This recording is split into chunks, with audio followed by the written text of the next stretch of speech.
제가 보니까 지금 여러 가지 측정 방향이, 그리고 분석하는 방향이 이제 여러분들 의견을 많이 줬는데, 최대한 맞춰볼 수 있도록 생각해보고 있거든요. 전체 그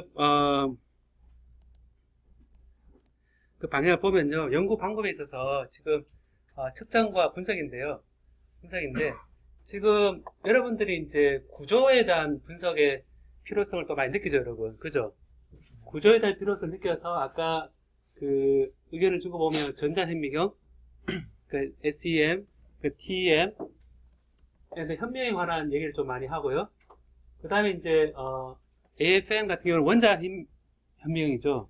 그러니까 뭐냐면 광학적으로 이미지를 얻는 방법이냐, 장님이 손을 더듬어 가면서 거꾸로 이미지를 만들어내는 원자 현미경 같은 그런 이미지냐, 여러 가지 이미지를 통해서 구조를 보고자 하는 그런 측정 방법이 있습니다.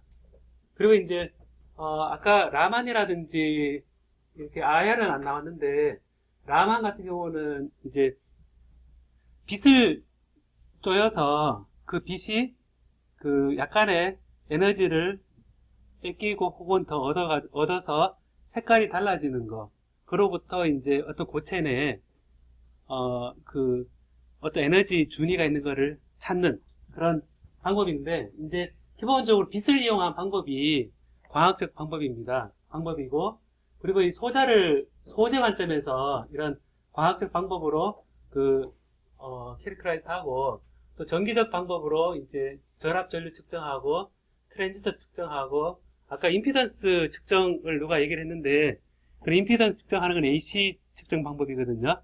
그리고 임피던스 측정은 연료전지라든지, 그리고 카패시터라든지 여러 가지 이제 앞으로 그 활용도 계속 늘어나고 있는 분야라서, 이런 임피던스 스펙트로스코피도 소자 측정하는 데서 좋은 방법입니다. 그래, 복합적 방법이라고 이제 표현을 했는데, 위에 광학적 방법, 전기적 방법, 이 복합적 방법이라는 거는 결국은 논문을 쓰기 참 좋은 방법들이거든요. 왜냐하면 나는 VR 측정의 전문가다, 예를 들어서.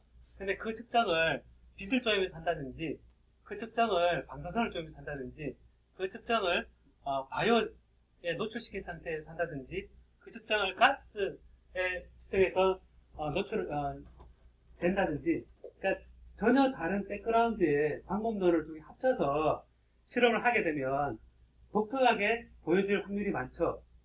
그래서 그 예전에 러시아에서 굉장히 사람이 하기 어려운 실험을 많이 했었거든요. 캐년들스 때. 사람이 하기 어려운 실험을 많이 해서 옛날 러시아에서 초전도체 이런 연구를 할 때 어떻게 됐었냐면, 그거 만지면 거의 죽는 그런 재료들 있죠.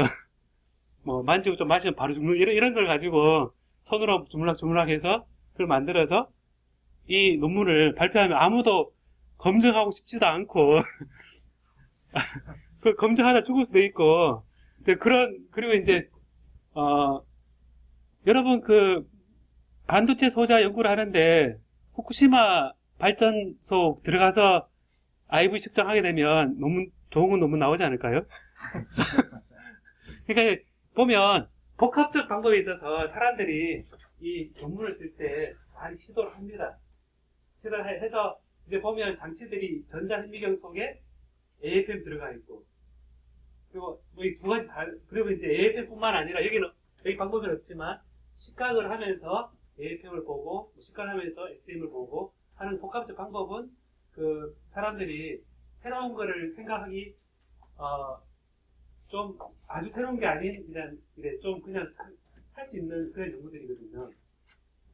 그래서 이런 그 소자 측정에 있어서 이런 그 내가 관심 가지고 있는 게 광학적인 방법이냐, 그 다음에 전기적 방법이냐라는 거를 한번 머릿속에 구획이 된 상태에서 공부를 하는 게 좋거든요. 그래, 자기가 지금 그 설문조사 하면 썼던 거 보니까 나는 좀 광학적인데 관심이 좀 많았던 것 같다. 한번 손 한번 들어볼래, 한번? 나는 광학적인 측정 방법에 관심이 좀 있었던 것 같다. 아까 라마 쓴 사람 누가 있어요? 네. 두 분 다 들어도 됩니다. 나는 과학적인 방법에 좀 관심이 좀 많았던 것 같다. 알고 봤더니 그걸 하고 있었다. 사람 들어봐, 한번. 나는 맨날 정기적 방법을 하고 있었다. 맞아. 그래서 이런 복합적인 방법을 많이 생각해내는 게 새로운 아이디어를 만들어내기 좋거든요. 그래서 이러려면 좀 부지런해야 됩니다. 왜냐하면 이제 광하고 IV를 해야 되니까 광 세팅을 한 상태에서 IV를 해야 되고, 독극물 IV를 독극물 준비해서 IV를 해야 되니까 이제 그 실험 자체가 굉장히 어려워지죠. 자, 다음에 연구 수행에 있어서 이제 분석 툴하고 측정 툴이 있는데, 측정 툴에 있어서는 여러분이 쓰는 계측기 있죠? 그죠? 계측기를 잘 알고 있는 상태에서 측정을 하는 거하고, 계측기를 잘 모르는 상태에서 측정하는 것은 굉장히 다른 결과를 줍니다. 그리고 이제 여러 대학원생들이 다 논문에 관심이 있으니까, 논문에 잘못된 데이터를 실는 경우가 참 많이 있거든요. 왜냐하면 데이터 자체를 분석을 할 때 어떤 표준적인 방법이나 어떤 아이디어가 분석을 하면 좋은데, 이제 실험 자체 데이터가 사실 따져보면 그게 나올 수 없는 그런 데이터들이 논문에 도대체 나온 경우가 측정을 많이 한 사람들은 보면 아는 게 있거든요. 예를 들면 어떤 거냐면 VI를 측정을 했는데 그 실험 방법에 있어서 이 계측기를 써서 이렇게 나왔다. 그렇게 논문에 딱 나와요. 근데 그 계측기로는 그 계측기를 아는 사람들은 거기에 보고된 값을 믿을 수가 없는 게 있거든요. 그래서 실험 방법에서 이 전압계는 뭘 썼고 전압계는 뭘 썼다. 근데 이제 이 실험 데이터에는 기가옴이라든지 얘가 측정할 수 없는 범위의 데이터가 막 나와요. 그러고 나서 이제 데이터는 멋있는데 그 데이터를 해석하는 데 있어서 아주 멋있는 이론을 적용해서 하는 거는 그런 이제 노력이 달려있는데, 의외로 계측기에 있어서 잘못된 그런 모르고 지나가는 것들이 많이 있습니다. 그래서 이런 계측기 자체에 대해서 손으로 측정할 수 있는 거를 여러분들이 하면서 데이터 감각을 익히는 게 사실은 중요하고요. 이게 이제 자동으로 그 다음에는 이거 이제 그에 대해서 이제 측정 자체가 굉장히 내가 믿을 수 있게 측정할 수 있게 됐다. 아니면 확실하게 됐다. 그러면 그 다음에 컴퓨터를 이용해서 제어를 하면 되거든요. 여기 전기전자 분야니까 자기가 생각했을 때 내가 기계한테 뭘 시켜서 실험을 하게끔 할 수 있다. 최소한 조금이라도 그렇게 생각하는 사람을 한번 손 한번 들어볼래요, 한번? 부끄러워하지 말고 오히려 학부생보다 처음에 더 부끄러워하는 것 같기도 하고. 눈 감고 손 들까요? 자, 눈을 딱 감고, 나 솔직히 바빠 죽겠고 이랬을 때 잠시 컴퓨터가 뭐 주말 새 비어 있는데 나도 휴가 가야 되고, 근데 기계한테 그 일 시켜놓고 갔다 올 수 있다. 지금 현재 보유하고 있는 기기로 말씀하시죠? 지금 현재 보유하고 있는 기기, 그러니까 뭐 만들든 사든 뭐 이렇게. 눈 감고, 눈 감고. 자, 눈 감고, 솔직히 그래서 나는, 아니, 이거부터 먼저 볼게요. 나는 항상 기계에 붙어 있어야 된다. 실험하려고 그러면. 물론 이제, 눈 떠요. 실험에 따라서, 항상 기계에 붙어 있어야 돼. 그런 경우도 있고요. 그 다음에 그 실험에 따라서, 안 붙어 있는 게 더 나을 수도 있는 것도 있어요. 자기 자신이 노이즈 소스가 되거든요. 자기 자신이 왔다 갔다 하면, 이게 왜 이렇지? 뭐 이런 민감한 실험들도 있거든요. 근데 그런 경우 생각해보면, 이런, 측정 툴에 있어서 내가 바로 손으로 측정할 수 있는 부분을 하는 거하고, 얘를 아까 복합적 방법이라고 얘기했는데, 이 복합적 방법처럼 해석을 자기가 해서 이제 새로운 방법을 이끌어내는 방법이 있거든요. 그 방법이 있어서 그래 되면 자연스럽게 복합적 방법으로 새로운 실험을 많이 해볼 수 있고, 이제 그런 것들이 노벨상도 나오게 된 계기가 있고, 요즘 노벨상은 옛날에 비해서 좀 더 도전적으로 그냥 몸이 하면 되는 그런 것들도 의외로 많거든요, 요즘은요. 그래서 이제 그런 복합적 방법에 있어서 좀 시도를 이번 학기 때 조금 보는데, 내가 포토 컨덕티비티에 관심이 있다. 아까 설문조사에 있었는데 그런 질문이 있다 그랬을 때 컨덕티비티에 관한 어떤 정확한 해석하고 빛에 대한 정확한 해석이 같이 있어야겠죠. 그죠? 근데 그런 방법론에 대해서 보고, 분석 풀이에 있어서 이제 분석 데이터가 나왔잖아요. 그죠? 데이터가 나왔으면 그 데이터를 주산 돌려서 계산 안 하죠, 여러분. 그래서 주산 돌려서 계산이 아니고 엑셀이나 불법 다운로드 받은 오리진을 많이 쓰죠, 여러분. 정품 오리진 쓰고 있는 사람 손 한번 들어봐요, 한번. 어느 연구실인가요?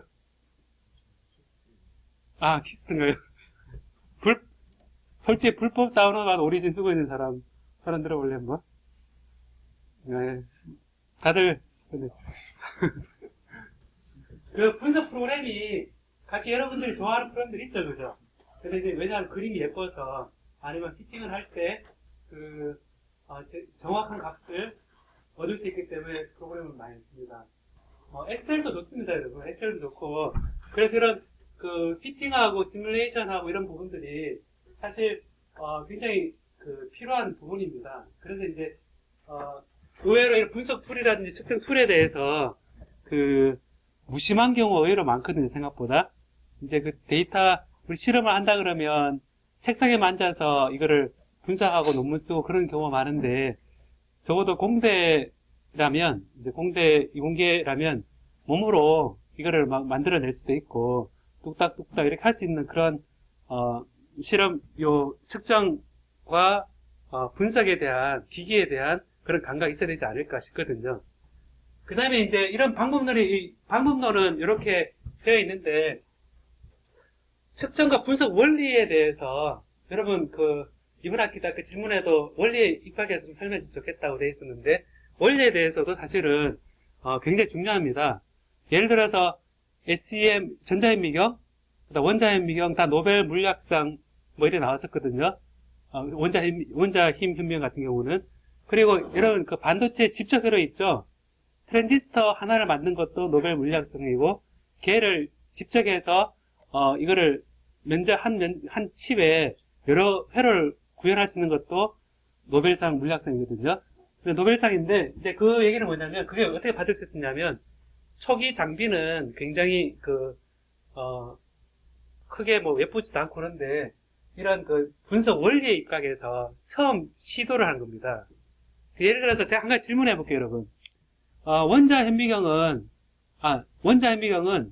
거리에 따라서 전류가 달라지는 거를 이제 주사 현미경 STM이라고 있습니다. 처음 발명된 STM인데 스캐닝 터널링 마이크로스코프라고 있는데 그 스캐닝 터널링 마이크로스코프가 처음 시작한 원리는 뾰족한 침에 전기가 통하는 침에 끝과 그리고 전도성이 있는 표면의 거리에 따라서 전류가 엑스포넨셜리 감소한다는 원리 하나로부터 출발한 겁니다.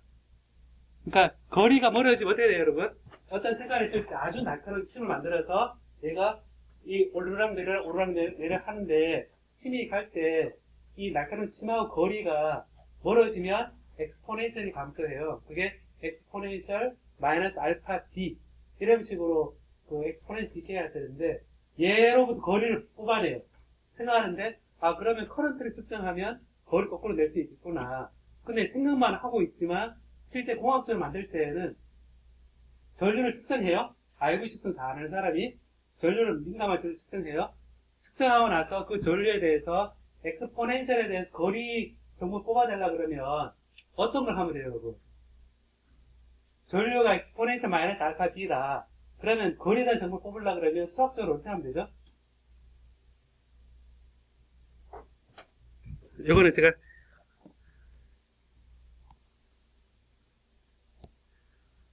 거리가 I0의 엑스포넨셜에 마이너스 알파 T라는 이론을 알고 있어요, 여러분. 터널링 이론을 알고 있거든요. 알고 있다. 이렇게 전류는 이렇게 될 거다. 라고 하고, 이게 이미징을 하는데, 결국은 거리 높이로부터 우리가 한다고 보면, 여기서부터 T를 알고 싶으면, 측정한 전류로부터 어떻게 하면 돼요? 수학적으로 로그 취하면 되죠. 이게 로그를 취하면 로그 I는 로그 I0의 마이너스 알파 D잖아요. 그죠? 그럼 결국 뭐냐면, 측정한 전류를 전압으로 바꾸고 나서 걔를 로그리드믹 앰플리파이어를 쓰게 되면 속에 있는 값이 나오겠구나. 거기에 비례하는 그런 신호를 우리가 생각할 수 있겠죠. 근데 그러려 그러면 전류를 피코암페어부터 나노암페어 수준에, 나노암페어는 커요. 나노암페어 수준은 굉장히 큰, 그 STM에서 전류인데, 그걸 잘 측정해야겠죠. 그죠? 잘 측정을 하고, 회로도 잘 꾸며내고, 그 다음에 이거를 로그 앰플리파이어가 또 있거든요. 그러니까 초기에는 아날로그적 로그 앰플리파이어가 있습니다. 그러니까 뭐냐면 OP앰프에다가 트랜지스터를 붙여서 저항 자리에다가 TR을 BJT로 붙이면 걔가 그 로그리드믹 앰플리파이어 되거든요. 다이오드나. 그래서 이제 이런 그런 회로를 구현하고 그 다음에 이제 거리에 따라서 제어 회로를 쓰면 이거를 높이에 대한 정보를 이미지를 거꾸로 할 수 있는 거거든요. 얘가 이제 그 AFM, STM의 첫 출발이거든요. 그래서 제가 얘기하고 싶은 게 처음에 이 원리에 따라서 측정하고 우리가 알고자 하는 걸 제가 이렇게 정리를 해봤는데 여러분 대부분 실험하다 보면 원소가 뭐가 있을까? 이 내가 바라보고 있는 재료 속에 2D 물질도 있는데 MOS2가 있으면 뭐 MO가 있냐, S가 있냐, 뭐 그리고 징크 옥사이드면 징크가 있냐, 옥시전이 얼마나 있느냐. 그래서 원소 분석이 우리가 그 여러 가지 방법을 쓰게 되죠. 광학적 방법을 쓰기도 하고, 그 다음에 구조적인 방법도 쓰기도 합니다. 그리고 이제 구조적인 방법에다가 광학적 방법이 결합되기도 합니다. 비싼 장비는 그렇죠, 그죠? 그리고 이제 여기서 결함이 있다. 결함이 있으면 완벽한 결정 구조가 아니기 때문에 결함이 있는 그런 재료에 대해서 결함을 어떻게 볼 거냐. 화학에서는 디펙 케미스트리라 그래서 디펙이 있으면 걔가 전기 전도도가 좋다 얘기하거든요. 전자공학에서는 디펙이 있으면 안 좋은 거고, 그 화공에서는 퓨어셀이나 연료전지 할 때는 모바일한 디펙이 많으면 좋아요. 왜냐하면 우리 전기전자 쪽에서는 일렉트론 홀을 얘기하지만 화공과도 있으니까 화공에서는 양이온과 음이온에 관한 이 움직이면 전류 현상이 나타나고 걔가 에너지 이슈라고 많이 연결되어 있습니다. 그래서 이제 제가 굉장히 놀라는 경우가 제가 화공과 같이 연구하던 우리 미국 UC 데이비스 화공과 교수님이 계시는데 그 퓨셀로 하시는데 서로 비슷한 개념인데 용어가 틀려요. 용어가 틀린 이유가 여기는 일렉트론 홀을 얘기하고 있는데 저기서는 양이온과 음이온을 얘기해요. 그리고 이제 여기서는 전기전자 쪽에서는 일렉트론과 홀 얘기할 때 인트린직이라 얘기하고 그 외에는 익스트린직이라 그러거든요. 근데 그 디펙 케미스트리 그 퓨셀 쪽에서는 인트린직이 아이오닉 컨덕티비티고 익스트린직이 일렉트로닉 컨덕티비티래요. 거기 같은 쇼키 배리어도 쇼키 더블 레이어도 양이온 음이온 쪽 얘기하는 거하고 전기전자에서 얘기하는 게 또 있더라고 보니까. 아니, 서로 달라요. 그래서 이게 제가 한 1년을 같이 스터디를 했었는데 화공 교수님하고 그 당시 교수님이 아니었죠. 저도 포닥이고 그분도 포닥일 때 같이 스터디를 했었는데 한 1년 지나고 나니까 용어가 이해되더라고요. 그러니까 1년을 투자한 거죠, 어떤 면에서. 그래서 그 물리화학 쪽에 얘기하는 그 아이오닉 디펙 케미스트리를 제가 또 공부를 좀 했었는데, 그래서 이런 결함에 관한 것도 그 분석할 때 사실은 굉장히 중요한 부분 중에 합니다.